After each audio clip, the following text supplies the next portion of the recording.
خوتي السلام عليكم، مرحبا بكم في القناة طارق في أزا، دائما في إطار الهجرة إلى كندا. قبل ما نبدا هذه الحلقة كنشكر المتتبعين تاع القناة، كنشكر الناس اللي كيدعموني وكيلاكيو الفيديوهات باش تعمل فائدة للجميع. بالنسبة لهذه الحلقة غنخصوها التوضيح الفيديو السابق حول لونتروتيان فيرتويال اللي نظمته كيبيك كونتيت او نيفو مونديال.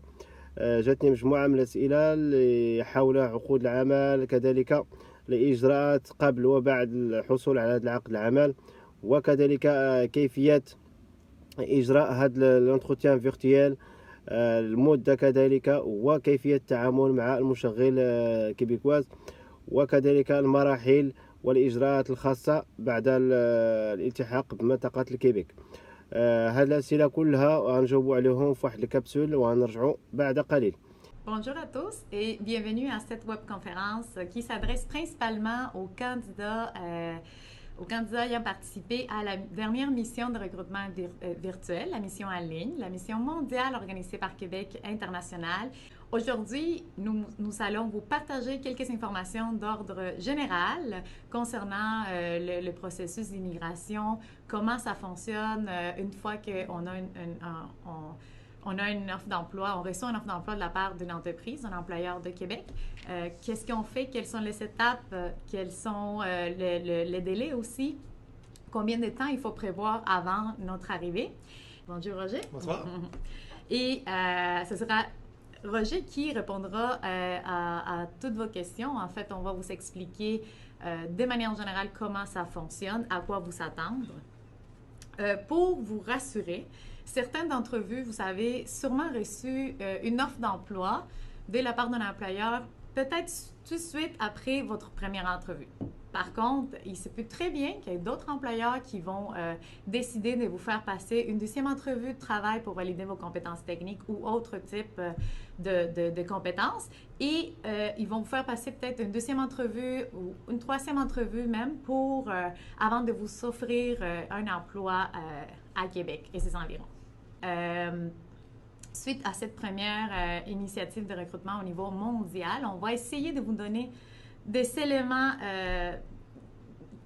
généraux on ne peut pas vraiment rentrer dans le détail, on ne peut pas vraiment vous expliquer chaque situation par pays, mais on va peut-être vous donner quelques exemples. Tout à fait. Donc, tout d'abord, pour commencer, on pourrait expliquer, Roger, lorsqu'un travailleur étranger accepte une offre d'emploi d'une entreprise de Québec, quelles sont les étapes à suivre avant leur arrivée à Québec? OK, bien, premièrement, ceux pour qui ça s'applique, qui ont reçu une offre d'emploi, permettez-moi de vous féliciter, c'est très bien travaillé. Et ceux qui sont encore dans le processus, bien, continuez, lâchez pas. Il y en a beaucoup qui vont en recevoir. Sachez qu'on cherche beaucoup de vous à Québec. Donc, la première étape, effectivement, ça va être de vous entendre avec votre employeur sur les termes de l'offre d'emploi, sur comment ça va se passer en termes salariales, en termes de vacances, en termes de tout ce qui vient autour de l'offre d'emploi. Et par la suite, avec votre employeur, vous allez procéder à ce qu'on appelle aux autorisations préalables. Ce sont des autorisations qui visent, en général, à protéger le marché du travail canadien. Parce qu'autant on est heureux de vous accueillir, on ne pourrait pas le faire si les Canadiens n'avaient pas confiance dans le programme. Et donc, le programme va s'assurer que les Canadiens travaillent avant de permettre aux employeurs d'aller vous chercher dans le pays où vous vous trouvez en ce moment. Sachez que les entreprises qui font partie de la mission de Québec International travaillent avec des postes qui sont déjà en pénurie ou réputés en pénurie. Et donc, lorsque vous recevez une offre d'emploi, la majorité de ces postes-là sont déjà reconnus comme en pénurie. Donc, c'est quoi les autorisations préalables? On parle de 2 documents. Vous allez faire, ce sont l'EIMT qui sera fait par votre employeur, l'examen d'impact sur le marché du travail, qui sera combiné avec une procédure personnelle à vous. Et là, je parle aux travailleurs uniquement parce que cette première démarche ne couvrira pas votre unité familiale, mais vraiment que vous. Okay? C'est ce qu'on appelait il y a quelques mois le certificat d'acceptation du Québec, le CAQ, qui se dénomme maintenant le certificat de sélection temporaire. Et c'est donc un formulaire que vous allez préparer de concert avec votre employeur. Notez que cette étape, pour vous, ça requiert l'envoi de certains originaux au Québec à votre employeur pour être en mesure de remplir les exigences du gouvernement du Québec. Donc, quand je vous dis que ça se fait en concert, c'est vraiment deux demandes qui doivent être envoyées en même temps. Donc, vous allez vous parler avec votre employeur ou avec les professionnels avec qui il travaille pour bâtir ces demandes-là. Et lorsque le contenu va être clair, vous aurez les instructions pour envoyer les documents signés à votre employeur. Et là, ces deux demandes-là vont commencer à être traitées. OK? Une fois que vous avez obtenu ces deux documents-là, c'est à ce moment que vous êtes en mesure de soumettre une demande de permis de travail à l'ambassade responsable pour votre pays ou pour les quelques-uns d'entre vous qui viennent majoritairement d'Europe au point d'entrée. Là, ce sont les deux façons de demander le permis de travail à ce moment-là. Tout à fait. Et ces permis de travail, il sera valide pour combien de temps? Bon, ça va être l'EIMT qui va déterminer sur quelle durée le poste a été approuvé par le programme.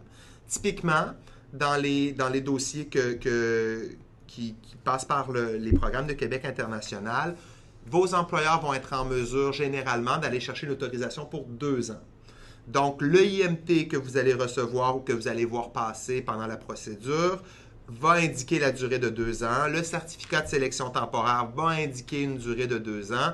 Et ultimement, le permis que vous obtiendrez suite au traitement en ambassade ou au traitement au point d'entrée aura aussi une durée de 2 ans, parfois 3, dépendamment des domaines de travail. C'est plus facile à chercher 2 ou 3 années. Là.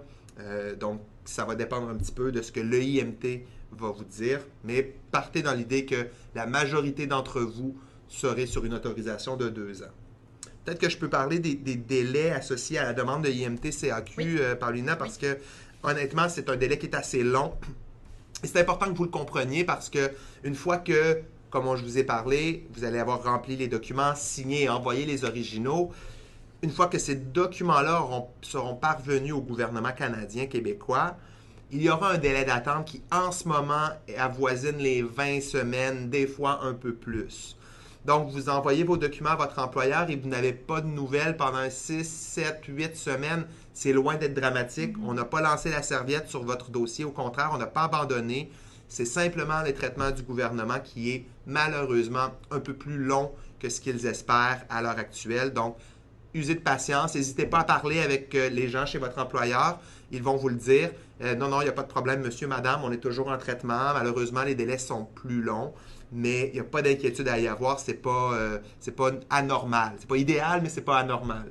Donc, ça vous donne le temps également de vous préparer aussi avant votre arrivée à Québec.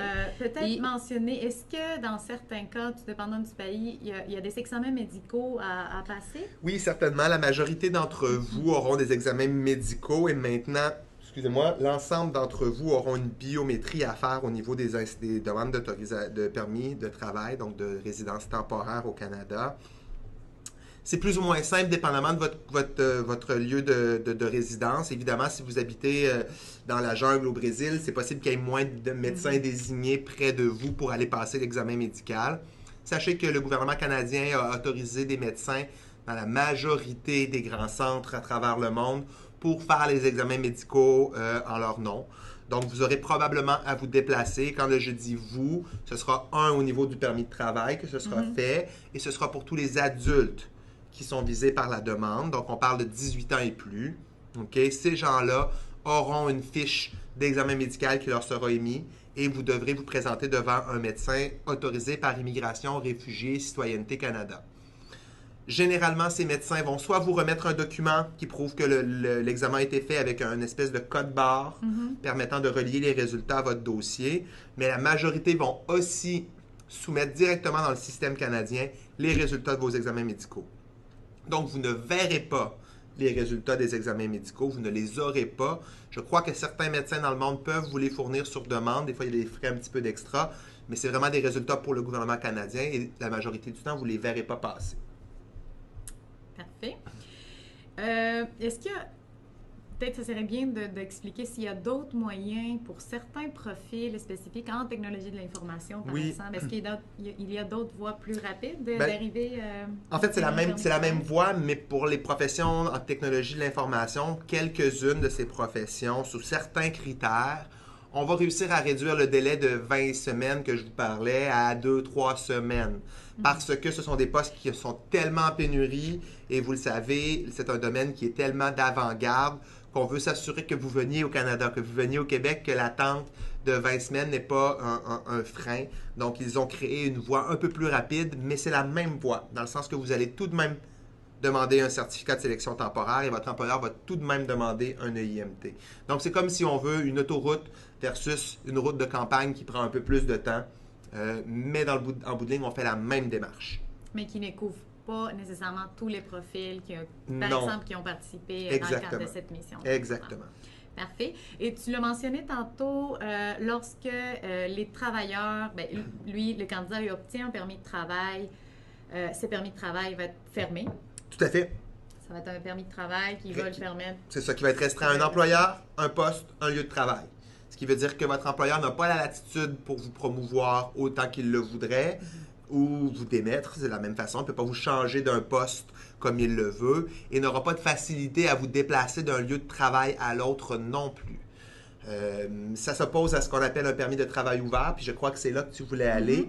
Le permis de travail ouvert est généralement disponible pour les conjoints-conjointes de ceux qui se sont vus émettre un permis de travail fermé. Il faut comprendre qu'on a le droit de le demander, ce n'est pas une garantie qu'on va l'obtenir, mais je vous invite tous et toutes à le demander sans problème.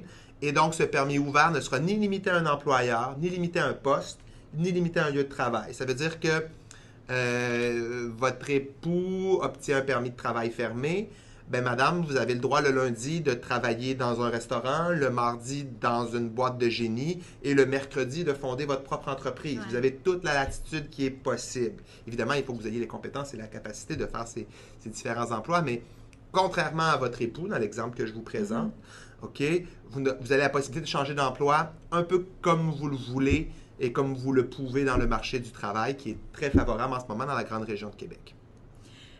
Lorsqu'on parle de conjoint ou conjointe, est-ce qu'il faut être marié avant d'arriver ici? La réponse pour beaucoup d'entre vous, c'est oui, parce qu'on a deux relations qui sont reconnues en droit de l'immigration canadien. Donc, le mariage, le plus simple, une définition quand même assez universelle. Sachez que les mariages par procuration ne sont pas reconnus au Québec, au Canada, par l'immigration. Mais aussi, il y a la relation de conjoint de fait. Donc, je sais que dans plusieurs pays, ce n'est pas une réalité qu'on voit beaucoup, mais au Canada, on va le voir, des gens qui vivent maritalement en couple à la même adresse pendant plus d'une année sans être mariés vont être réputés conjoints de fait en droit canadien. Et cette relation est reconnue pour ce qui est de demande d'accompagnement dans le cadre d'un permis de travail. Donc, la différence est importante. Il faut vivre à la même adresse en continu pendant au moins un an et idéalement pas trop d'interruptions pour pouvoir être considérés comme conjoints de fait. Ceux et celles qui ont, je dirais, une copine, un copain, qui sont sur le point de se marier, qui sont fiancés, n'hésitez pas et qui prévoient se marier après l'obtention du permis de travail. N'hésitez pas à mentionner dans votre demande de permis de travail votre situation matrimoniale qui est en évolution.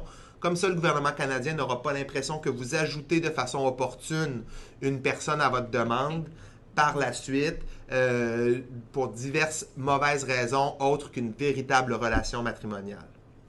Exactement. C'est des très bons conseils, Roger. Que se passe-t-il si la conjointe ou le conjoint veut étudier français, veut profiter de la première période après leur arrivée pour apprendre le français, perfectionner le français ou tout simplement l'apprendre, en fait? Bien, je vous dirais que ça va dépendre du niveau de français. Si on parle de quelqu'un qui part de zéro, qui veut faire une longue période en francisation intensive, la meilleure chose serait plutôt d'opter vers un permis d'études pour accompagner votre conjoint, votre conjointe et basculer, dans le fond, par la suite, une autorisation de travail lorsque vous aurez acquis le niveau de français que vous jugez suffisant pour attaquer le marché du travail.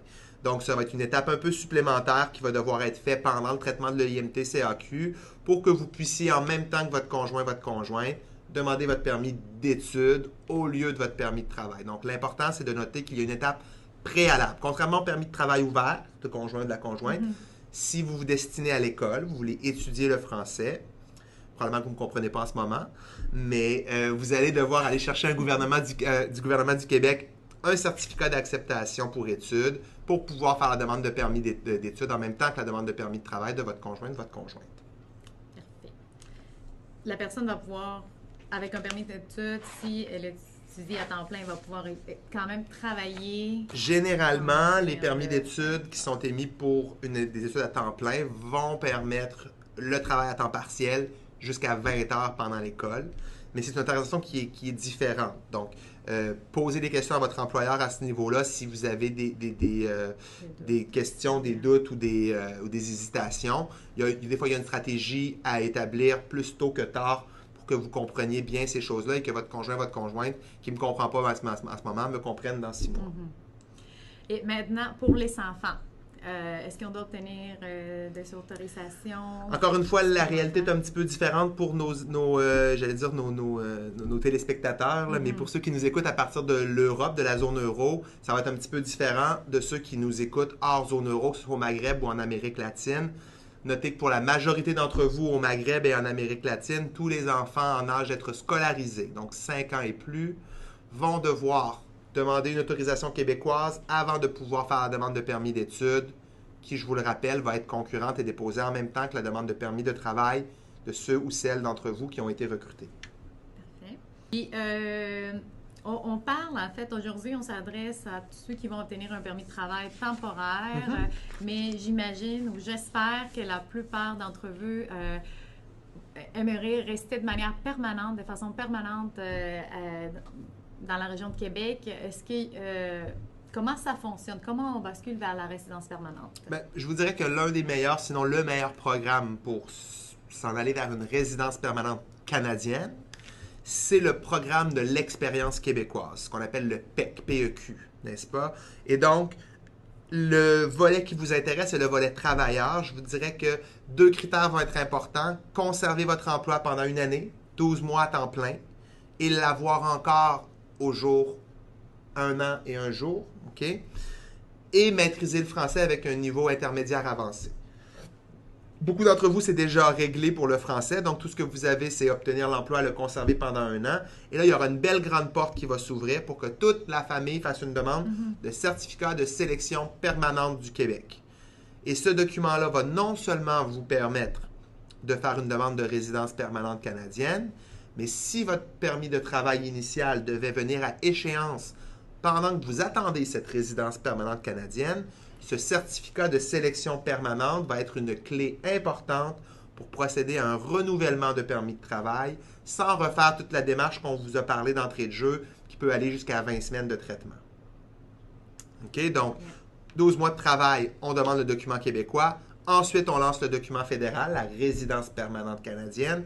Et là, vous allez avoir un autre 18 mois à peu près de traitement. Donc, grosso modo, un francophone qui arrive au Québec sous un permis de travail et qui dépose toutes ses demandes le plus rapidement possible pourrait se retrouver résident permanent quelques 2 ans et demi après son arrivée. Et est-ce que la reconnaissance de diplôme était obligatoire pour obtenir le permis de travail? Non, c'est une très, très bonne question. La réalité, c'est que ce n'est pas un prérequis pour le document d'immigration temporaire. Par contre, à tous ceux et celles qui parlent le langage des codes et qui travaillent dans l'informatique, notez que beaucoup des employeurs québécois qui participent aux missions vont devoir obtenir une évaluation comparative des diplômes pour être en mesure de vendre vos compétences à leurs différents clients. Donc, ce n'est pas impossible que votre employeur le requiert, mais ce ne sera pas purement et simplement dans le cadre du processus d'immigration. Ce sera dans un processus plus large visant dans le fond, à vendre vos services à leur clientèle. إذا إلا عجبك الفيديو أبوني في لاشين وشاركوا مع أصحابك وإلى اللقاء.